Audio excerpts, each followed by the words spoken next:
Everyone has a story. They just don't always have a place to share it.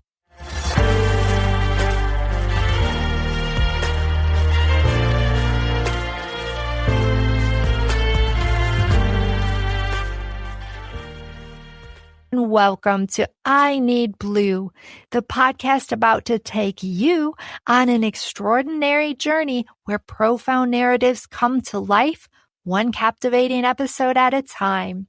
I'm your host, Jennifer Lee, and I founded this podcast because I know there is healing in sharing. Each story you will hear shared on this podcast is a testament to our collective strength, innate ability to transform, and the incredible power of healing. Please remember, you are never alone. Please visit and share my website with those seeking connection and inspiration. www.ineedblue.net. Thank you, Shargood, for composing and performing the introduction medley for I Need Blue. You can find information about Shar on her website, www.shargood.com. Before starting today's episode, I must provide a trigger warning. I Need Blue features graphic themes, including but not limited to violence, abuse, and murder, and may not be suitable for all listeners. Please take care of yourself and don't hesitate to ask for help if you need it. Now let's get started with today's story. It's an absolute honor to introduce today's guest, Molly. We first crossed paths in a networking group where I had the chance to witness her passion and talent as an entrepreneur, videographer, and photographer. She's a proud wife, a bonus mom, and a new mother to a beautiful little boy. Huge congratulations, Molly. Now, living in sunny Florida, where the heat often calls for short sleeves or sleeveless tops, I noticed something that caught my attention during our meetings. As I sat across from Molly, I saw the scars on her arms. They weren't just marks. They were the kind of scars many tried to hide. But Molly wore them with strength. They were a silent testament to her resilience. I sat with that, knowing each cut had an emotion, a story, a cry for help. I also thought, you go, girl. You're not afraid to show the world the remnants of what you've been through. I'm proud of you. A few months later, I felt an overwhelming desire to contact Molly and invite her to share her story. Today, she's here with us. Molly, thank you for showing your courage and sharing your story today. Thank you for being you, and welcome to the I Need Blue podcast. Thank you for having me. I love what you're doing with this, just the space you're creating for people to share and find community. You're so welcome. Before we get started with your story, how are you? How is it being a new mom? I am doing better than I expected I would be. He was due January 22nd. My water broke on November 23rd. And I had the emergency C-section on November 25th. And so we welcomed him at 11:41 in the morning, 2 months early. He is thriving. I saw your post on Facebook that you had about 3 hours ago. Yeah, so he's been being tube fed for the first week of his life.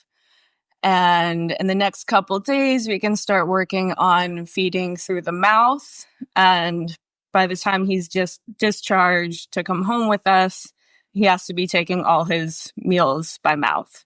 Starting work on that is super exciting. He's breathing on his own. He's regulating his temperature a little bit more each day. So it's exciting to see him grow and see him doing so well. He's honestly doing better than anyone would have expected. That's amazing. Well, he's got fighters for parents as we share your story today. But you are beautiful. And how are you feeling? I'm feeling good. Honestly, just keeping my mind busy, letting my body rest, which is harder done than said. Right, because you had the C-section, which is 6 weeks healing, right? Yeah, so I am not allowed to drive for the first 2 weeks at least.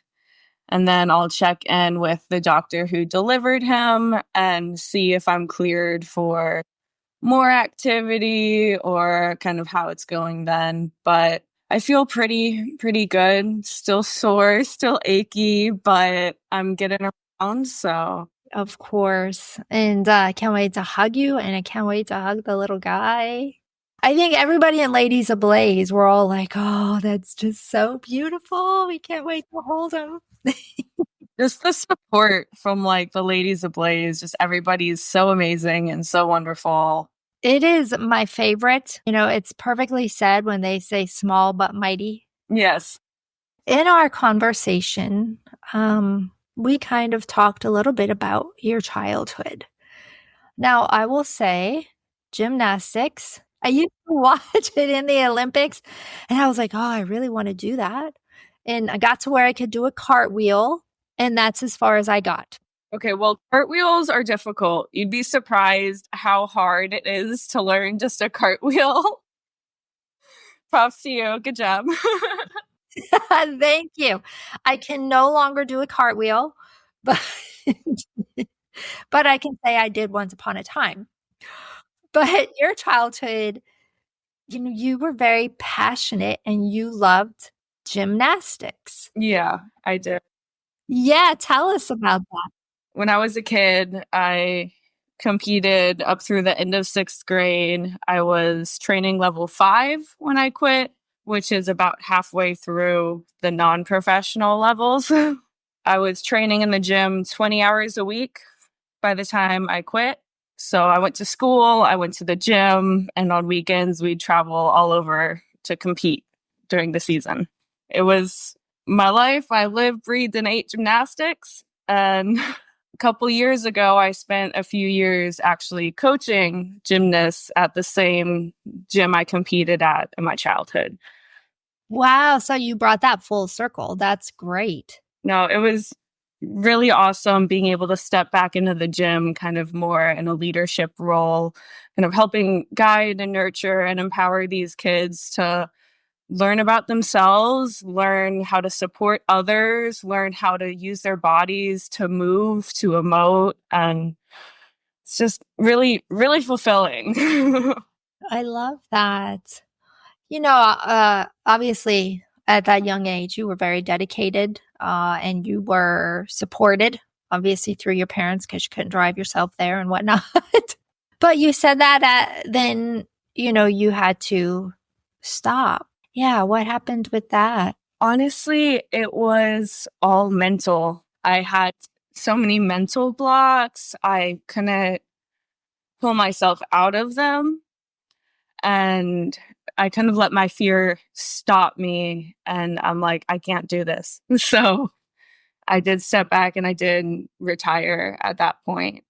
Looking back, do you think there was something that triggered those thoughts that came in your mind? And do you remember maybe what one of them was?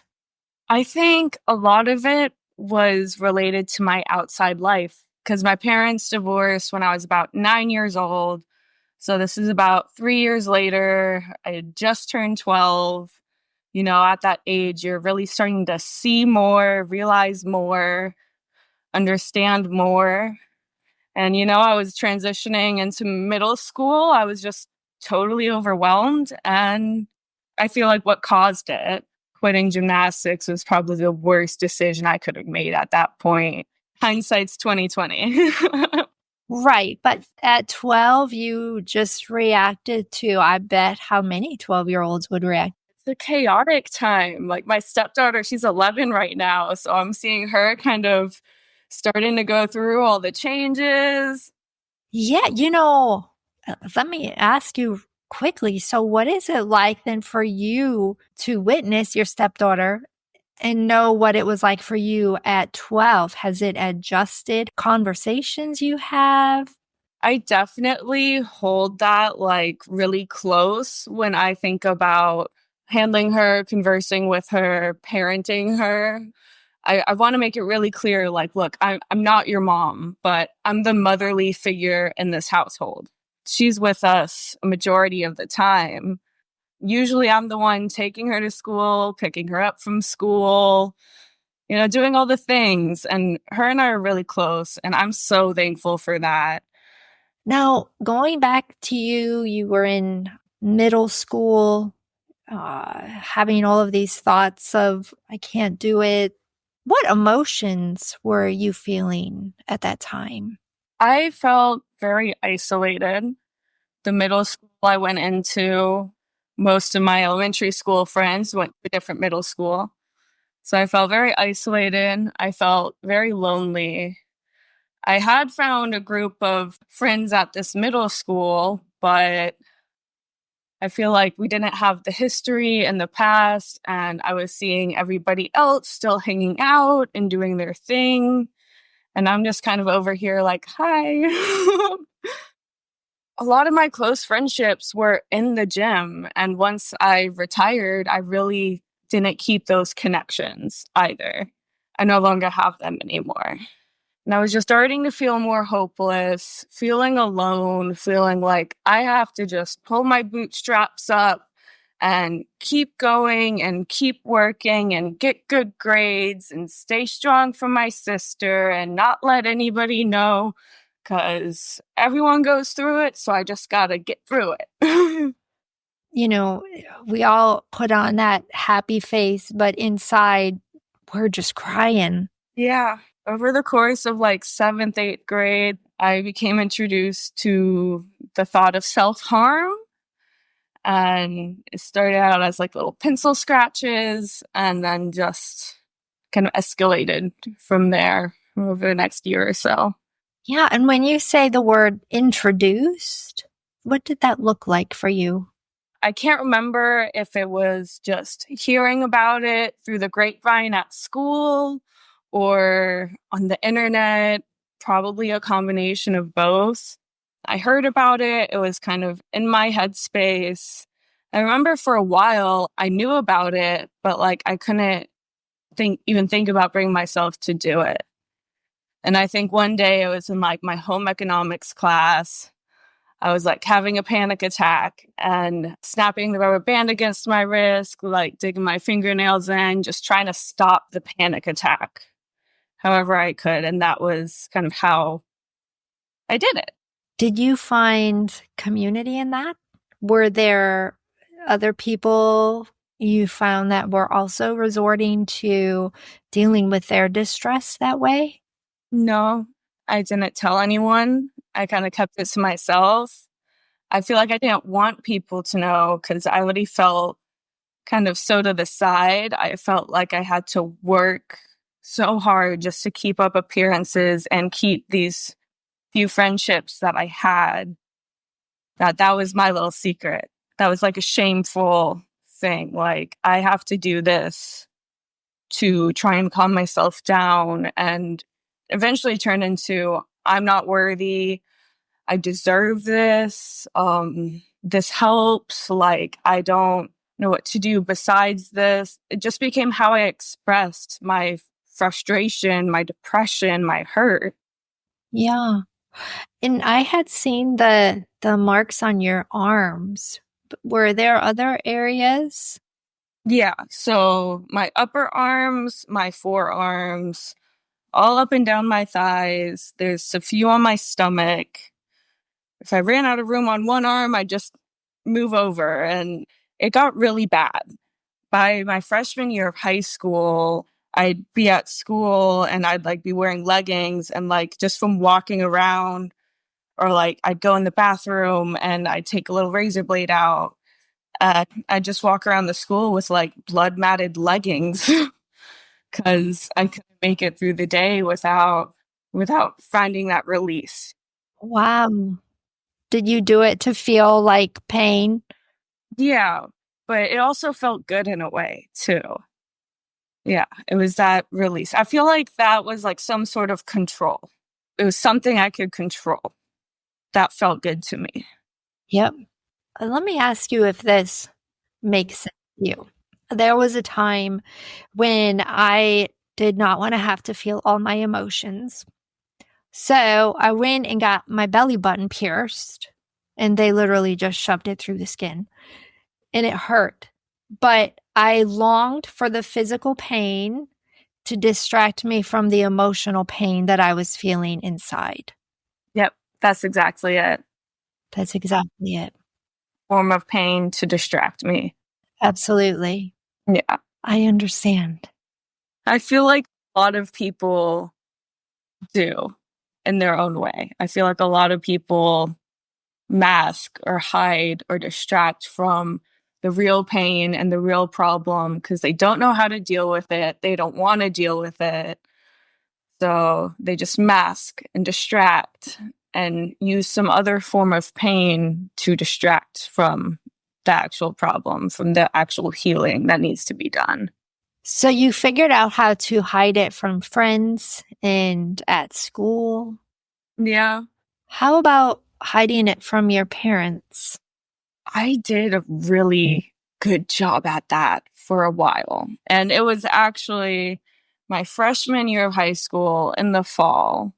So this was kind of before it got to the point where the cuts were everywhere. It was still on my forearm. There was probably like a 4-inch space that was just red all over. And I'd wear these rubber bracelets over there 24/7. I had the bracelets on and they kind of covered it up. One day in gym class, I had two friends, Jessica and Colin, and I was sitting in the corner crying, trying for no one to notice me, but they noticed me and they came over and they talked to me.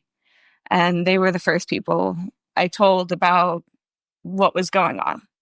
They went to the gym teacher, my swim coach, were like, hey, this is happening. Like, we feel like somebody needs to know.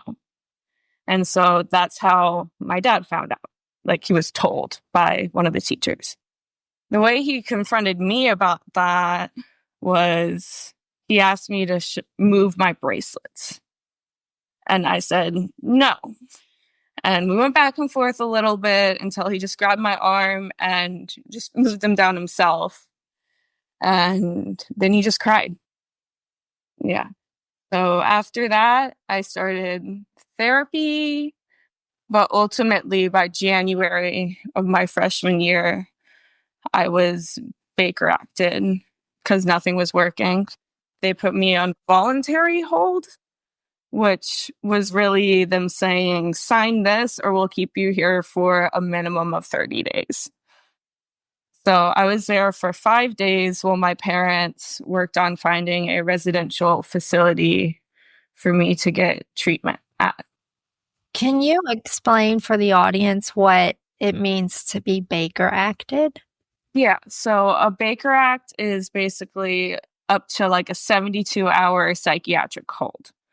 So it's basically like a mental health crisis facility. If you're a danger to yourself or others, you can be put in a Baker Act facility for up to 72 hours for that psychiatric hold. And the premise is that in those 72 hours, you'll come down off the edge of hurting yourself or hurting someone else, and you can go. But most often, what happens in there is doctors are rude. You just sit and watch the same drug and mental health films for hours on end. You get quiet time, very much not like a therapeutic setting. And it's not meant to be, it's just meant to hold you there until you're gone. Well, that sounds kind of sad. It is. And I was Baker acted a total of 3 times in high school. And I think the youngest child I saw there was 7 years old. Wow. And that was just heartbreaking. Like, there's no reason a 7-year-old should be in there. He doesn't know what he's doing. Like, So for you, had it then transitioned from the cutting to suicidal thoughts? I think the suicidal thoughts were kind of already there, like starting freshman year out, and they just grew and compounded and grew and compounded. And I think over winter break, I tried to like run out in traffic and get hit by a car. And thinking back, like, it's so stupid, but like I was just done. I was over it. It was like in the moment, I don't want this anymore. And I was fine. I got back up and went home and pretended like nothing happened. So you've been Baker acted a few times. You said they were trying to find a residential treatment program for you. And this is while you're in high school, right? It was my freshman year of high school. I was 13 at this point. Wow. And did they end up finding? Yes, I was admitted to La Amistad in February of my freshman year of high school. The problem they had was they needed to find a mental health facility because at that point, like, there was no substance abuse issues. So they needed to find a facility that would take me for just mental health. La Amistad, I think it's like in Lakeland or somewhere near Orlando, took me and I was admitted in February. So I lived there. I went to school there. They had dormitories. They kept the girls on one side, the boys on the other. And I was there for 6 weeks because that's what insurance would cover. And did it help? It did. After the first 3 weeks of me being super resistant and just trying to play the system, I finally realized I can't play the system here. Like, it's not going to work. Like, if I'm here, I might as well walk the walk. I'm going to be here anyways. There's nothing I can do. Like, just resisting it and having a miserable time isn't going to get me anywhere. What was your day like? So we would start our mornings with morning group. We had this little chant that we'd start group with every morning. This is group. No reading, no writing, no side conversations. I'll give you one warning, then ask you to leave with 2 or more days of freeze. And so we'd all say that together, go around and we'd make goals for the day, kind of talk about how we were feeling that day. And then we'd walk from the main room in the dormitories to the cafeteria for breakfast. We'd have like our uniforms to wear during the weekdays for school. It was like the navy and the tan shirt and pants. And so we'd walk over to the cafeteria, have our breakfast, and then the classrooms were in the same building as the cafeteria. So then we'd do our classes. And it was really cool, actually, because I could work at my own pace. I was in algebra 2, and then I ended up working ahead through like pre-calculus while I was there and learning like sociology and the normal subjects. But because of the kind of smaller classroom setting, I was able to have a much more individualized approach. Sounds like it was a great step towards healing. Yeah, we'd have outside time every day, usually like one structured activity, like we'd play like kickball, or we might go to the gym and play basketball. They had like ping pong tables out, just a big yard. So it was cool because a bunch of different stuff. I really felt community there. So I really did connect with the other girls who were in the program and we supported each other. And I feel like that was huge for me too. Yeah. So then when you had to leave in the 6 weeks, were you able to maintain your friendship with the girls and have that support? And did you take away coping skills then to help you? Yeah, so we weren't allowed to exchange contact information outside of the facility. But I was able to find a couple of them once I did leave. There was this girl, Alexis, who was there with me, and she drew me like a picture because we'd have art therapy. So we do paintings and drawings and stuff. She drew me a little picture, and I still have it in a little box in my room. So like I still have some of the things that I gave the other girls, that the other girls gave me. So I think that's really neat that even though we couldn't stay in contact, That's great. I love that. Yeah. And so some of the coping skills I was able to take away, meditation was a big one because while I was there, that was my first introduction to meditation. I feel like that honestly like catapulted my spiritual journey, if not right away, it like just planted the seed. Cognitive behavioral therapy, really being able to step back and look objectively, even if some of these kind of more in-depth processes weren't fully developed and reflexive, I knew enough to take away with me. And when I did go home, I was in an intensive outpatient program. So I had 6 to 8 hours of group and individual therapy each week with that program once I did transition back home. Wonderful. Yeah. What was life like then when you went home? Your parents are divorced. I think you said it was 50-50 custody. What was that like for you? How did that affect you in this whole journey? It was rough. I was not ready to be discharged, and everyone knew that, but my insurance just wouldn't cover a longer stay. I went home. My dad was very much by the book, like, this is the instructions they gave us. We're going by this no matter what. My mom saw I was kind of struggling and we needed to do something different. So going like 1 week to 1 week was very hard for me just because of how differently I think they handled me being home.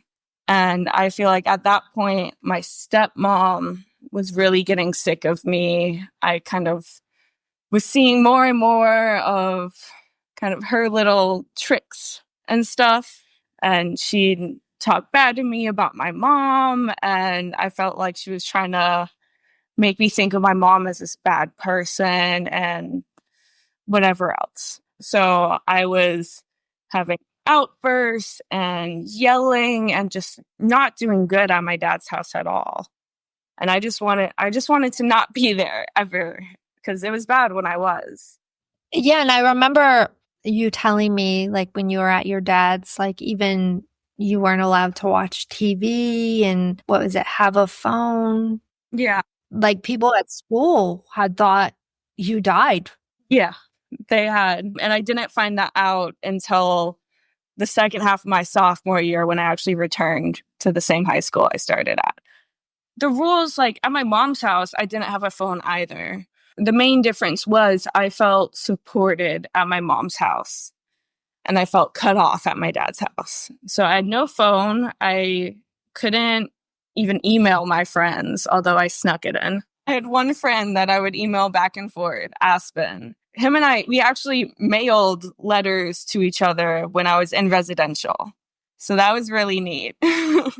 I could only use the computer for schoolwork because I was in virtual school. I couldn't see my friends. I couldn't talk to my friends. I didn't have my phone. I could only watch TV shows with my parents. I couldn't watch TV on my own. I couldn't listen to music unless it was on the radio with my parents.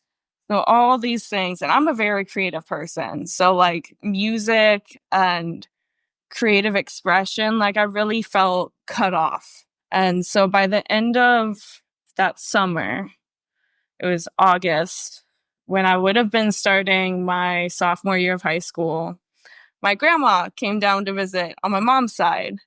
And I convinced my parents to let me go back to Minnesota with her for a vacation for 10 days. So flew up with my grandma to Minnesota. And over those 10 days, I convinced my parents to let me stay for my sophomore year of high school. Wow, that's quite a change. Yeah. I think part of the reason my dad agreed to it was he didn't know how to deal with me. He really didn't. And I think I just finally wore him down to be like, okay, just stay there. What was the thought process behind your parents, specifically your dad, in isolating you from all of the social media, from electronic devices? Discharge recommendations from the rehab facility. And I think part of that was because they thought I wasn't ready to be discharged. So maybe they kind of wanted to keep that a higher level of that. I agree. Some of that was necessary. Like there's moderation needed. Like it wouldn't have been a good idea to just give me Pinterest and whatever else to look up depressing quotes again. But I feel like there's some form of expression and autonomy that I really needed in a moderated way that I just felt cut off from. Mm-hmm. Now you're with grandma. Yeah, now I'm up in Minnesota with grandma, about to go back to a real school because that was the main thing. I wanted to go to school again. I didn't want to feel like the crazy old little kid who's trapped in a room with no access to the outside world. I didn't want that. I wanted to integrate back and be somewhat normal. So I was there. I joined the swim and dive team, which was great. Swim dinners every week. We'd travel and go to swim meets in different cities, tell scary stories on the way back in the bus. Took an engineering class, just kind of readjusted to being a normal kid. And it was amazing. I still had some of the same issues. Like I still was seeing a therapist up there. I was on medications at this point. In my opinion, too many. And I feel like that's part of the reason why I still wasn't kind of ascending to a higher level of healthy. I feel like I was stuck at I'm better than I was before, but I'm a zombie and I loved the improvement. I loved that I could feel somewhat normal, but I was still, I think, zombified from the medications. Yeah. Now, being on the swim team, I imagine your scars were exposed. Yes, they were. Did anybody ask you about that? I don't remember. I'm sure some people did, but I just went with it. I loved swimming. I loved diving, and I wasn't going to let that stop me, even if I was still self conscious, even if I wasn't ready. But I think at that point, because my dad, he made me wear long sleeves whenever I left the house. But when it was warm enough, I loved to wear t-shirts. I loved to wear what I wanted to wear what I was comfortable in. And I feel like that was kind of the starting point of owning it for me. Good for you. I had gone down to Florida Gulf Coast University for my first semester after high school graduation. And, I was away from everybody. I didn't really make friends. I knew a couple people, but I stopped taking my meds and I was getting Ritalin from one of the other kids. And I was just doing that all the time, staying up for days on end. I just went off the deep end a little bit. Yeah, I just kind of stopped caring about doing what the doctor said. I wasn't going to therapy. I wasn't going to classes. And I just kind of felt that way for a while. And how did you pull yourself out? I ended up coming back to Melbourne and I was just kind of house hopping around, here and there and everywhere and not really having a set plan. But in my heart, I was like, I want to go back to school. I want to get my degree. I want to do something like that. I had a camera at that point. I love taking pictures, kind of still holding on to the creative stuff, but I knew I wanted to go back to school and I wanted to do something.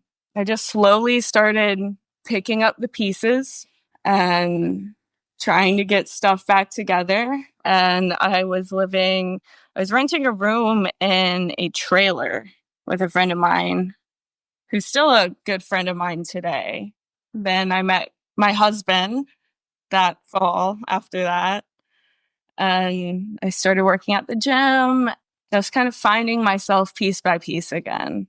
My now husband, he knew I loved photography. He knew I wanted to do that. So he really pushed me do it. You're good at it. Just do it. You can be a photographer. Then in 2022, before my 20th birthday, I started my LLC, Royal Horizon Visuals. And I just said, I'll figure it out, but this is what I'm doing now. It's still a journey. It still is, but little by little, I'm finding myself. I'm growing. And just looking back 10 years ago to today, from 12-year-old me to 22-year-old me, I don't think 12-year-old me even thought that the me today would be possible. I think it's beautiful. And there's something you said that I wrote down that is so important, and it's piece by piece. Piece by piece. Yep. Absolutely. You are a beautiful puzzle, and it's one piece at a time just produces this really beautiful picture, right? And when I look at you, that's what I see is this really beautiful picture. Each scar is a piece of that puzzle. You know, everything about you, all your experiences, your journeys have all become part of that beautiful puzzle. And I love that. That's such an important message that, you know, it's okay to do it one piece at a time. So many times we just focus on, I want to do the picture. You know, I want to put that picture that. What's important too is because I feel like by the time we reach adulthood, right, there's so much trauma and so much that we've been through already. That I think it's important to remember that when you wake up in the morning, it's a fresh chance to rewrite your story, to flip the piece, to do a little bit better, to improve yourself a little bit in each day, in each hour, in each moment. It just takes like a choice to make that little piece a little brighter. Absolutely. And you're a true testament to that. And I encourage people to please check out your socials. I've seen videos that you have done for friends of mine for their businesses. She owns a real estate company. Absolutely amazing. The creativity, it's eye catching. I couldn't do it. Like, I could never think of that.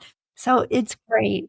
Thank you. I'm here to create. Absolutely. Is there anything you would like our listeners to know in addition to what we've already talked about before we say goodbye today? I mean, if anything, I'll just leave with a little message. Good and bad, happy and sad, they're two sides of the same coin. They're the same thing, just different sides of the spectrum. If you're sad, you can move the slider up to happy. It might not be easy. Just focus, and little by little, piece by piece, you can change your life for the better. So that's it. Thank you for being my guest today, Molly, on the I Need Blue podcast. Thank you for having me, Jen. I appreciate you so much. Of course. And I want to thank all of you for listening. This is Jen Lee with the I Need Blue podcast. You can learn anything and everything about I Need Blue on my website, www.ineedblue.net. And remember, you are stronger than you think. Until next time.